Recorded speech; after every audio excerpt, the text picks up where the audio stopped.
श्री स्वामी समर्थ सगळ्यांना. ते बघा पार्ट 1मध्ये मी तुम्हाला जे आता दाखवलं होतं देवीचं पूर्ण परिसर, आणि आता आमचं हे भंडाऱ्याचं आता इकडं चालू होतं.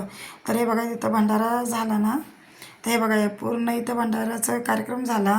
त्यानंतर आम्ही सगळ्यात हे आमचे जे डासलेकर पूर्ण फॅमिली महिला वर्ग आहेत ते इथं सगळेजण बसले होते. इथे एक छोटंसं गार्डन आहे, छोटंसं म्हणता बरंच मोठं गार्डन आहे. तर छोटे मोठे कार्यक्रम पण होतात, लग्न वगैरे होतं.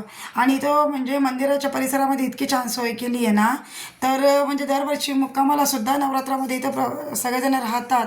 भजनं वगैरे चालू असतं रात्रभर वगैरे, सगळी सोय इथे केलेली आहे म्हणजे अर्थामध्ये. आता हे बघा ऊन असल्यामुळे प्रत्येकजण कुणी कुठं बसलेलं होतं. ह्या माझ्या सगळ्या जावा आहेत, हे बघा त्या तुम्हाला बाय करताय. आणि ह्या सगळ्या माझ्या सासूबाई आहेत, इथं या भजनं वगैरे करत होत्या.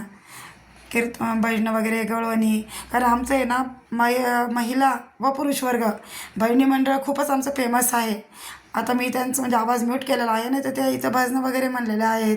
परत अशा ते पावले खेळतात आमच्यामध्ये सप्त्याला. आता तो पुढं आमचा सप्ताह पण आहे, त्याचाही मी तुम्हाला व्हिडिओ दाखवणारच आहे. पण जी आमची फॅमिली आहे ना ती प्रत्येक गोष्टीमध्ये असं एक नंबर आहे. असं काही नाही आहे की हे म्हणजे असं करत नाही किंवा कोणाला काही येत नाही. आज म्हणजे वयस्करापासनं तर आमच्या तरुण पिढीपर्यंत प्रत्येक गोष्टींची सगळ्यांना आवड आहे. ते बघा इथं भजनं म्हणत होत्या. आणि मला सांगायला एक नक्कीच आवडेल की जे पूर्ण आता माझ्या जावा आहेत, जे आमच्या वयस्कर सासूबाई वगैरे सगळ्या आहेत, हे बघा इथे कशा पावले वगैरे खेळत आहे. आता जे ते आपापल्या परीने एन्जॉय करतं, एकदम सगळे असे फ्रँकली आहेत. आणि मलाही अभिमान वाटतो की मी अशा फॅमिलीचा एक बाबा हिस्सा आहे की जेणेकरून लहानापासून तर मोठ्यापर्यंत सगळे असे एकदम छान फ्रँकली आहे. सगळे एन्जॉय वगैरे व्यवस्थित करतात, कामाच्या टायमाला कामही करतील.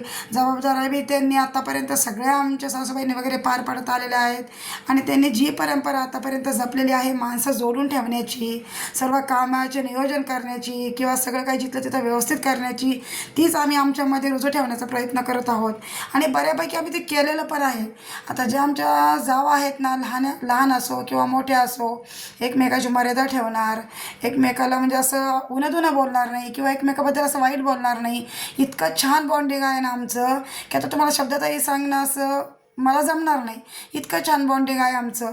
आम्ही असं छोटे मोठे ट्रिपही काढतो. त्याच्यानंतर परत असं हळदीकुंकू वगैरे असे छोटे मोठे कार्यक्रमही आम्ही सोबत छान करतो. आणि त्यानंतर कामाच्या वेळेस कामालाही आम्ही माघार घेत नाही. इतकं छान म्हणजे सगळ्यांचं आमचं नियोजन असतं.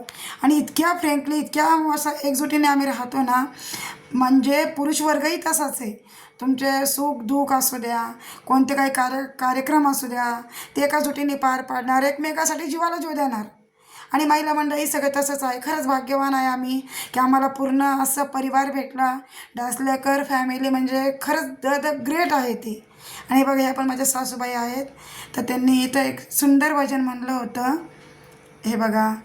आणि कसं होऊन जातं ना, आता ह्या भंडाऱ्याला आम्ही आलो होतो, तर त्याचबरोबर समजा जे आमच्या गावातले प्रेमाचे लोक आहेत तर तेही इथं आलेले होते.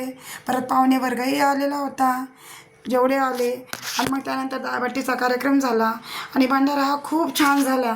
आता हे बघा पांडुरंगचं पण कसं आहे, लहानपणीच वडिलांचं छत्र हरवलेलं होतं, पण आज 2 बहिणी आणि पांडुरंग आणि त्याची आई, त्यांनी कष्टातनं त्याच्या आईनं खूप काही म्हणजे कष्ट करून त्याला घडवलं आणि त्यांनी ती जिद्द ठेवली.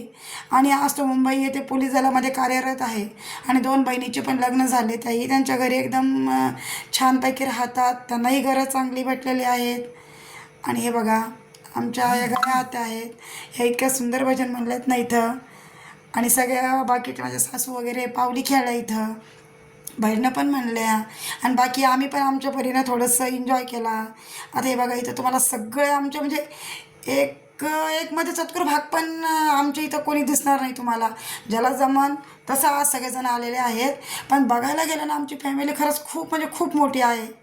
हे बघा सगळेजण बसले होते इथं, कोणी गप्पा मारतं, कोणी काही करतं. जेवणं वगैरे झाले, मग जे आता माणसं वगैरे आहे ते बाजूला बसले होते. आम्ही सगळ्या महिला इकडं बसलेलो होतो, गप्पा वगैरे मारत होतो. आणि एका सुट्टीनं आलं ना तर कुणाचं काही आपलं चालूच राहतं. छान वाटतं सगळ्यामध्ये जाऊन. हे बघा ह्या पण सगळ्या जावा आहेत, हे बघा सगळे तुम्हाला बाय करताय. हे बघा खूप छान वाटलं सगळ्यांना भेटून. आज छान भंडाऱ्याचा कार्यक्रम झाला आमचा. मग त्यानंतर काय केलं, आम्ही आहे ना गुळ घ्यायला गेलो. आता बाकीचे म्हणजे बरेच जण गेले होते. मग आम्ही काय केलं, माझ्या जावा वगैरे आम्ही इथं ऊस वगैरे लावलेला आहेत ना लोकांनी, शेती भरपूर आहे इकडं. आणि आमचं गाव म्हणजे असं म्हणता येईल खूप जवळ आहे आमचं गाव. मंगळवारी असू द्या किंवा नवरात्रात असू द्या, असं एरवी पण यायचं म्हटलं ना, आमचे पायी पायी येतात देवीला, इतकं जवळ आहे. ते बघा इथं हे जे भाऊ आहेत ना गूळ तयार करतात. हे बघा यांचं किती मोठं पात्र आहे हे बघा गूळ तयार करण्याचं. आणि गुळामधलं कसलाही प्रकारचं केमिकल नसतं, काही नसतं. तुम्ही किती काही दिवस ठेवा, वर्षभर ठेवा, गोळा एकदम छान राहणार. चवीलाही तितका छान आहे. आता हे बघा माझे 2 दीर आहेत. हे बघा हे भाऊ ते वरची मळी काढतायत. अशी गुळावरची जी असते ना ती मळी काढावं लागते. आणि खूप त्याला असं हटवावं लागतं. जसं आपण बासुंदी कशी एकदम हटवून हटवून त्याचा असा पेढा तयार करतो, त्या टाईप हे गुळाचं असतं. हे बघा ओरिजिनल गुळ आहे एकदम. आम्ही सगळेजण बघत होतो ते कसे तयार करतात. तर हे बघा आम्ही बघत होतो, आजूबाजूचा परिसर बघा. आणि इथं आहे ना बाकीचे लोक पण असं काही येतात बघायला, गूळ घ्यायला.